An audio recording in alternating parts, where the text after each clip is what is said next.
Eh bien salut tout le monde et bienvenue sur la chaîne Koyu Geek si vous la découvrez.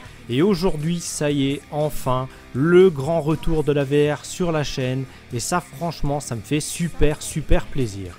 Pour ce retour j'ai décidé de vous parler de The Persistence, un survival horror action développé et édité par Firesprite, un studio de Liverpool. C'est un jeu réservé aux 18+, et disponible depuis le 24 juillet 2018 sur PlayStation VR uniquement.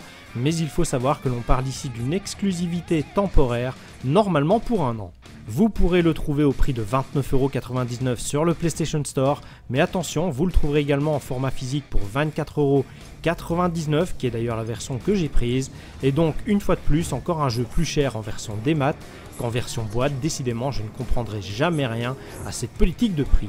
Au niveau de l'histoire, et pour vous mettre un peu dans l'ambiance, qui pour moi est clairement l'un des plus gros points forts de ce jeu, vous allez y incarner Zimri Eder, un nom à coucher dehors, là on est d'accord, une responsable de la sécurité sur le Persistence, qui n'est autre qu'un vaisseau de colons provenant de la Terre.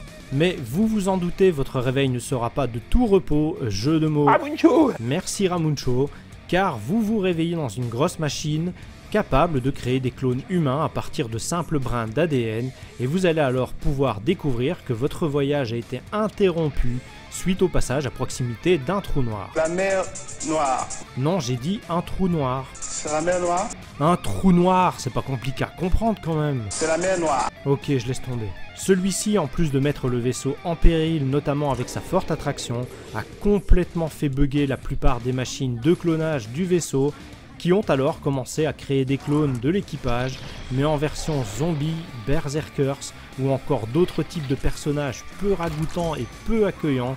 On se croirait parfois même dans la vie réelle pendant les soldes.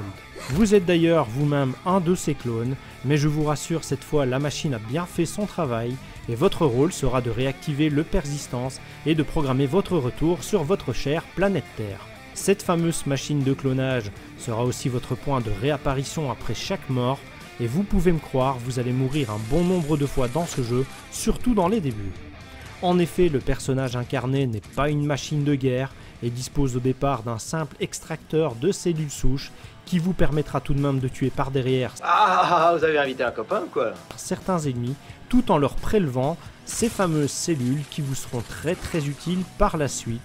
Pourquoi ? Eh bien tout simplement parce qu'elles vont vous servir à améliorer les compétences de votre personnage, comme sa vie maximum, sa furtivité, sa matière noire pour utiliser certaines capacités comme la téléportation sur une courte distance ou encore une espèce de vision radar assez utile, bref un petit côté RPG très simplifié mais qui est quand même présent. A force de faire évoluer votre personnage, vous serez alors en mesure de rivaliser plus facilement avec les monstres rencontrés et votre style de jeu qui au départ sera très furtif, vous pouvez me croire, pourra devenir du coup beaucoup plus bourrin, en tout cas si vous le souhaitez. A savoir que dans le vaisseau, vous pourrez également trouver des cadavres d'autres personnages à qui vous pourrez également prélever de l'ADN, et alors lors de la réanimation, vous aurez le choix de vous modéliser dans le personnage principal ou dans l'autre que vous avez trouvé, en sachant que ces autres cadavres vous donneront des spécificités comme par exemple trouver un peu plus de butin sur les cadavres ou dans les armoires. Pour ce qui est des armes, elles sont en partie à ramasser dans les niveaux, avec par exemple une espèce de Colt avec très peu de munitions. Elles aussi, vous pourrez les améliorer à l'aide de composantes que vous trouverez lors de votre exploration, mais uniquement en trouvant des postes spécifiques pour le faire. Si vous mourrez, vous devrez alors de nouveau les retrouver, les ramasser ou en fabriquer, mais par contre, toutes les améliorations apportées, elles seront conservées. Il y a aussi à certains endroits des zones de défi où par exemple vous devrez survivre à une petite horde de vilains pas beaux avec à la clé tout de même l'accès à un coffre contenant des objets fort utiles.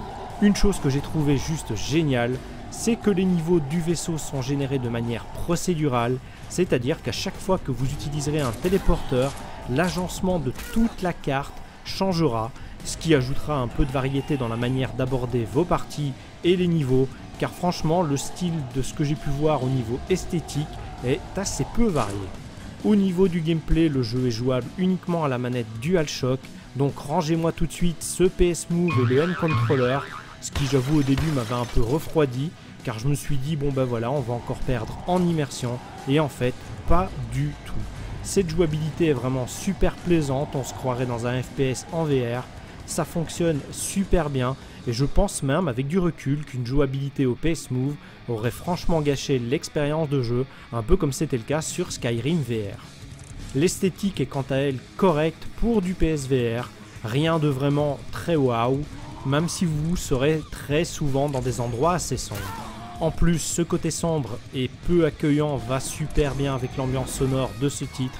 Vous aurez droit à une bonne spatialisation du son et à certains moments, je pense que vous allez même pouvoir prévoir des jumpscares parce que moi en tout cas, je l'avoue, j'ai sursauté plusieurs fois.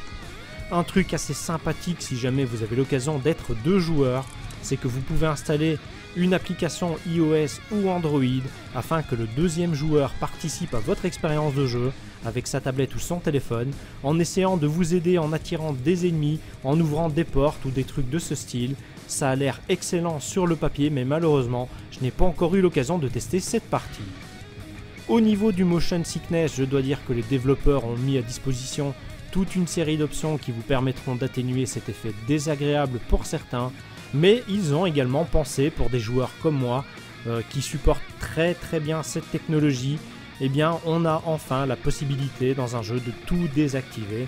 Je dois dire que j'ai vraiment trouvé ça appréciable, car par exemple l'effet qui rend le tour de l'écran tout sombre lorsque vous vous déplacez, eh bien moi je trouve ça franchement dégueulasse, ça me dérange énormément, un peu comme dans Hirve Light, ça a complètement gâché mon jeu. La durée de vie a l'air d'être très bonne, les niveaux que j'ai eu l'occasion d'explorer étaient suffisamment grands avec parfois même des petits objectifs secondaires comme trouver les fameux coffres et les défis. La difficulté du titre vous garantit, d'après ce que j'ai pu voir, au moins 8 heures de jeu, voire plus si comme moi vous aimez prendre votre temps et explorer à votre aise les environs. Bref, pour un jeu VR à 25 €, moi je trouve que c'est vraiment plus que correct, un des meilleurs rapports qualité-prix parmi tous mes jeux VR. Bref, actuellement si je devais lui mettre une note, je lui mettrais un excellent Koyu d'or, car vraiment il y a du potentiel, il y a du contenu, une ambiance hyper sombre qui vous fera même parfois sursauter, un petit côté RPG pour évoluer les armes et votre personnage qui est très sympathique, même si c'est vrai, la difficulté assez relevée au début du jeu pourra peut-être en rebuter plus d'un. Moi en tout cas, pas de problème, j'adore, c'est vraiment un excellent jeu. Sur ces belles paroles, j'espère que vous avez aimé cette vidéo, n'hésitez pas à la commenter, liker et partager avec vos amis et votre famille. Pourquoi pas vous abonner à la chaîne et activer la petite cloche pour être averti des futures vidéos qui vont arriver sur la chaîne. Et sur ces belles paroles, moi je vous donne rendez-vous dans la prochaine vidéo. Allez, ciao ciao!